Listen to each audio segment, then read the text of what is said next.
Let me tell you about a feeling. It's late, you're doing what every single one of us promised ourselves we were not going to do. Just 5 more minutes. Which, scientifically speaking, has never once meant 5 more minutes. You're in bed, the room's dark, your phone is exactly 6 inches from your face. You're doom scrolling. And then, something weird happens. Someone pops up on your screen talking directly to camera. Confident. Funny. They make a point. You nod. Makes sense. Scroll. Next video. Scroll. Different person, different room, different shirt. Same voice. Same cadence. Same pauses. Same little eyebrow raise before the punchline. Same conclusion. Huh? Then you keep scrolling, because of course you do. None of us have the self-control God intended. Then another one. Same exact thing. Now your brain does something fascinating. It stops watching the video and starts watching the pattern. Later that day, after you've finally gone to sleep, you're on Facebook, which, let's be honest, is basically digital Thanksgiving dinner nowadays. No one ever gets off Facebook happy. Someone posts a story. Doesn't matter what it is. Sports, politics, lost dogs, school closing, the comments arrive. Like raccoons hearing a trash can lid open. Then, profile. No picture. Created just last month. Another one. No picture. Created yesterday. Another one. No friends. 3 posts. All angry. All saying the exact same sentence. And suddenly, you get this weird little feeling. Not fear, not panic, just that tiny itch in the back of your brain. Like something just isn't quite real. You ever walk onto a movie set? Neither have I. But I've seen enough behind-the-scenes footage. Everything looks real until you walk around the corner. Then you realize that beautiful city block is just plywood being held together by 2 dudes named Kevin. That's what the internet has started feeling like. Not fake, just constructed. That feeling has a name. Dead internet theory. Today, we're going to laugh at it, because honestly, parts of it are ridiculous. Then, we're going to look at the receipts, and somewhere along the way, I think we're going to accidentally discover why so many people looked around the modern internet and thought, something's changed.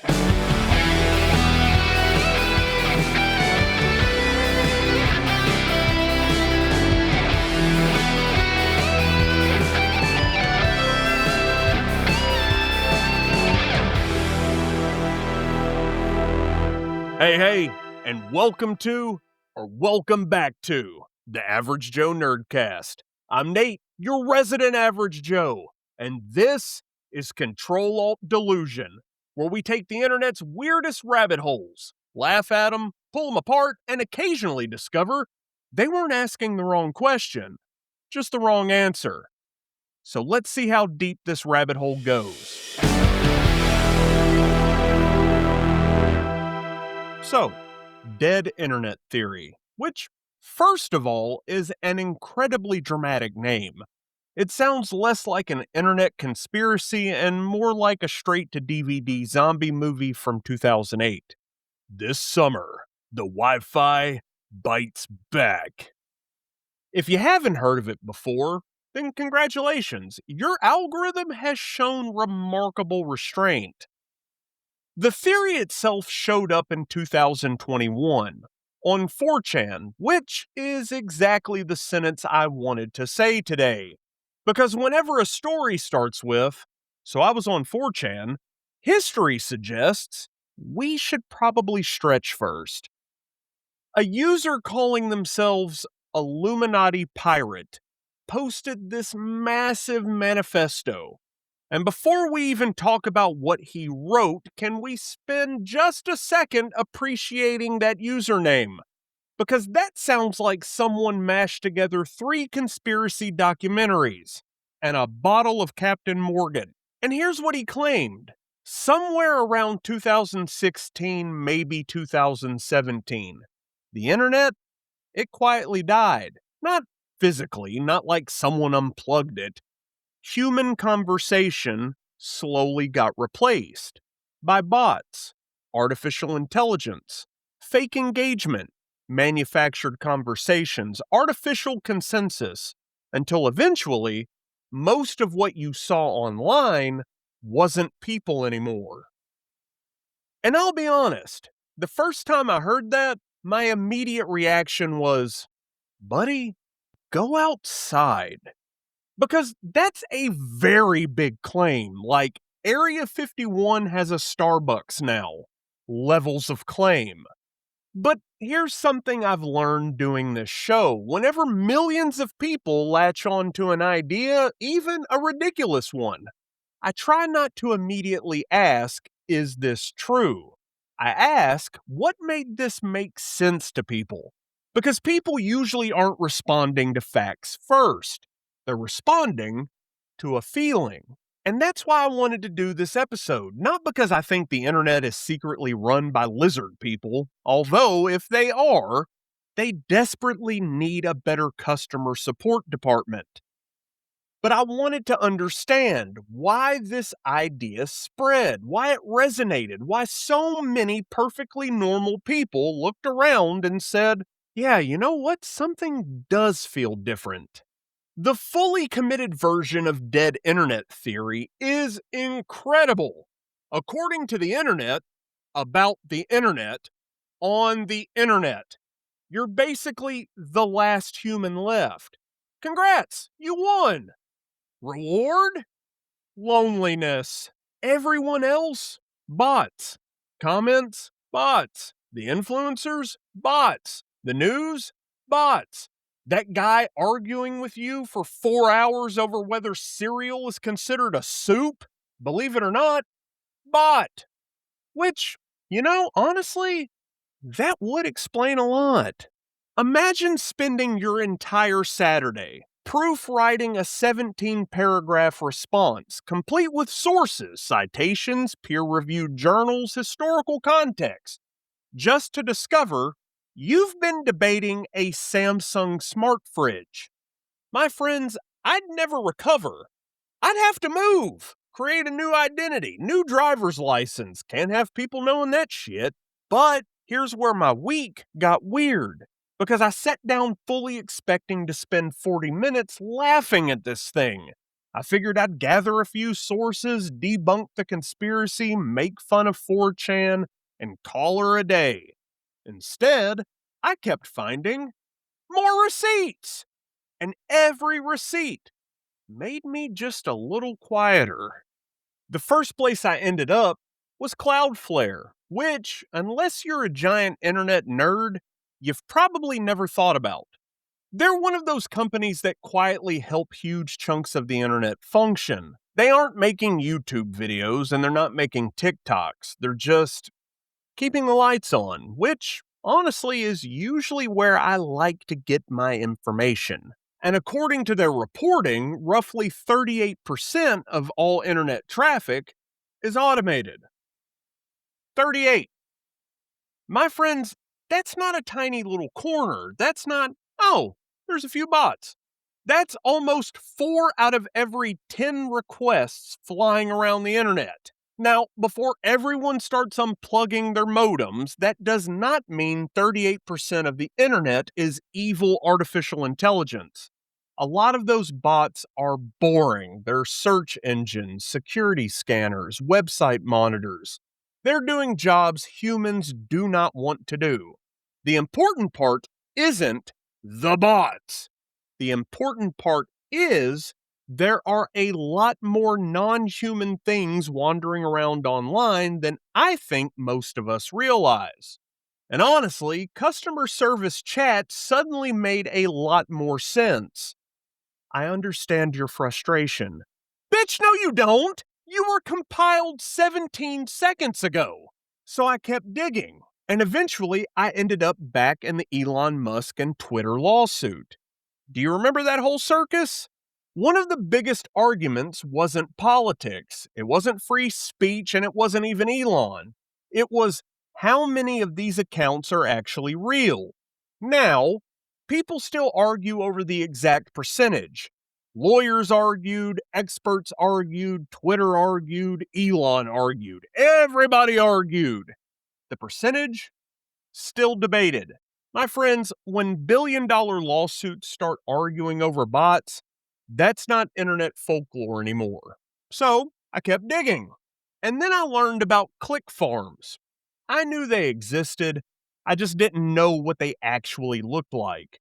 Google it sometime. It's rows and rows and rows of phones. Real people running fake engagement. Likes, shares, comments, followers, views, not because they care, but because someone paid them to. The first time I saw pictures, it honestly looked like something out of Blade Runner, except it wasn't science fiction. It was Monday. And then, Facebook. My friends, Facebook. I swear, Meta has to know. They have to know! Because every day I see another AI image that looks like someone explained Earth to an alien over a bad phone connection. A grandmother made entirely of what looks like shrimp, holding a birthday cake shaped like a John Deere tractor, standing next to Jesus, who also appears to be made of shrimp now. And the caption reads, "No one ever wishes me happy birthday." And there's 90,000 comments. Amen. So beautiful. Beautiful?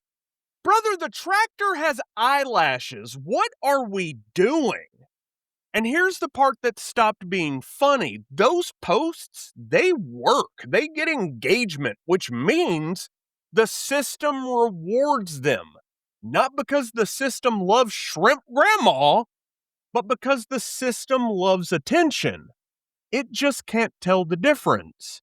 And somewhere around this point, I realized I wasn't asking the same question anymore. I stopped asking, is dead internet theory true? And started asking, why does the internet keep rewarding things that feel less and less human? Because if the answer to that question isn't, there's a conspiracy, then what is it? So here's where I landed. I don't think dead internet theory is true, but I do think it's pointing at something. It's just pointing with the wrong finger. Because here's the thing, I never found the secret room. There was no underground bunker, no guy in a robe petting a white cat while pressing the deploy bots button. Honestly, I found something much less exciting and somehow much more believable. No one had to plan this. The incentives were enough. Every single platform wants your attention because attention becomes engagement. Engagement becomes ad impressions. Ad impressions become money. Money becomes shareholder meetings where someone says, "We were up 12% this quarter." No one has to stand up and say, "Hey, let's ruin the internet." They just have to ask, how do we keep people here longer? Just imagine two completely different companies on opposite sides of the planet. They never speak, they never meet, they never coordinate, but both run the numbers and both discover anger keeps people scrolling longer. They both make the same decision, not because they're working together, but because math does not care where you live. And then the internet starts feeling coordinated without anyone coordinating. And that's why it feels like a conspiracy, because conspiracies have villains. Systems, on the other hand, they have incentives. And those are two very different things. And that's when I started thinking about Edward Bernays again. Because if you listen to How Did We Get Here, then you already know where my brain went. Bernays figured out something almost 100 years ago. Don't convince people. Convince them Everyone else already agrees. And that's the trick. Consensus. Or, at the very least, the appearance of consensus. Back then, that meant newspapers, advertising, celebrities, public relations. But today, that means algorithms, trending pages, bot networks, engagement farms. Different tools, same exact magic trick. And you know what's wild? I don't think most people are manipulated by lies. I think most people are manipulated by volume. If you hear the same thing from enough places, then your brain starts asking, wait, am I the weird one? Dude, that's human. The internet isn't empty. It's crowded. Crowded with engagement, crowded with marketing, crowded with AI, crowded with outrage, crowded with everyone trying to win your attention. And somewhere underneath all that noise are still actual people. And maybe that's why people miss the old internet. Not because it was better, hell no. Let's be honest. Half the websites back then looked like someone built them in Microsoft Paint. It wasn't prettier and it wasn't faster, nor was it smarter. It just felt more human because someone made it, simply because they loved something, not because they were optimizing a funnel. And maybe that's why Discord servers feel different. Maybe that's why small communities still matter. Maybe that's why podcasts still matter.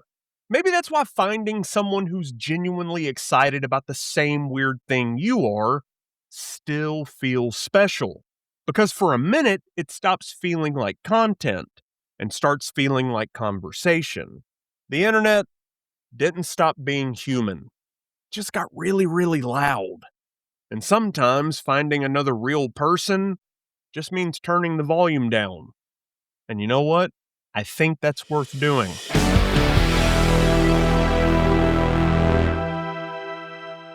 So, is the internet dead? No, not even close. You're here. I'm here. Steve's here. Well, probably. There are artists, writers, gamers, musicians, teachers, parents, people making incredible things every single day because they genuinely want to share them with someone else. The real ones never left. But I also don't think people invented dead internet theory out of nowhere. I think they noticed something. They just misidentified the cause. Because the internet does feel different. Not because humanity disappeared, because humanity has to compete with things that never get tired, that never sleep, never stop posting, never stop optimizing. You know, doing this show has actually made me think about this a lot because I'm part of the internet too.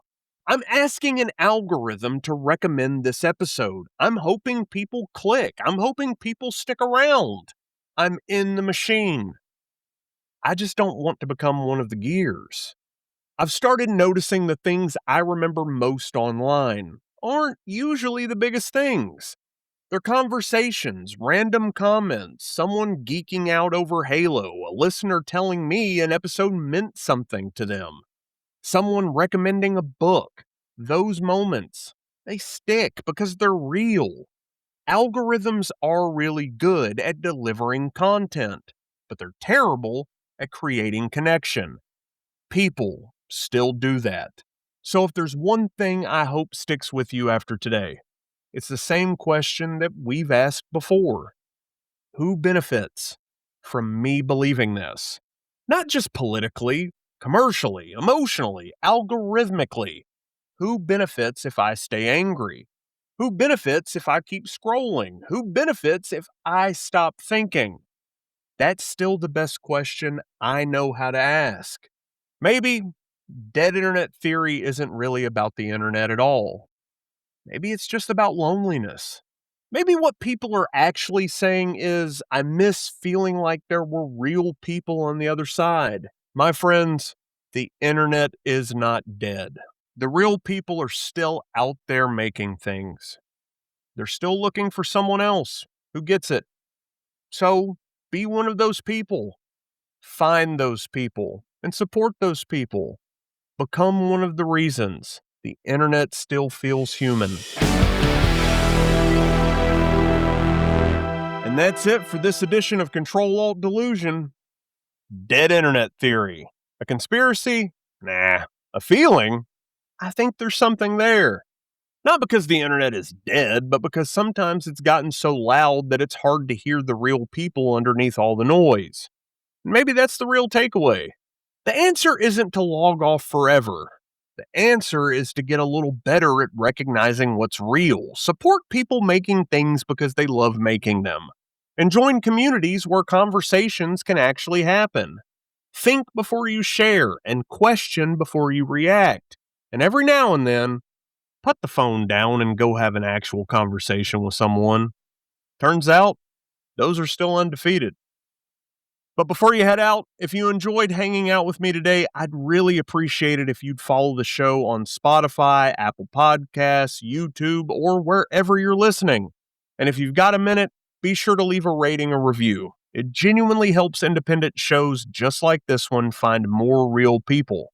And I appreciate every single one of you who takes the time. Also, episode 100 is getting closer by the day, and I'd love to hear from each one of you. Tell me, how did you find the Average Joe Nerdcast? What's been your favorite rabbit hole so far? Is there an episode that stuck with you? Shoot me an email at averagejoenerdcast@gmail.com, or come join us over in the lobby, our Discord community. We'd love to have you. Whether you've been here since episode 1 or you just found the show today, there's always room for one more Average Joe. And if this episode made you think of someone who's tired of doom scrolling, someone who's always sending you weird internet rabbit holes, or someone who's convinced their Facebook feed is 90% shrimp grandmas, then send it their way. I think they'll get a laugh out of it. Huge shout out as always to my incredible player 2, who patiently listened to me pace around the house muttering things like, "I swear I'm not becoming a conspiracy theorist," followed immediately by, "But can you come look at this?" about 47 times this week. I love you. And Steve, if you're listening, stop arguing with customer support chatbots. You are never going to win. As always, I've been Nate. Stay gold, nerd bold, and I'll catch you on the next one. Game over.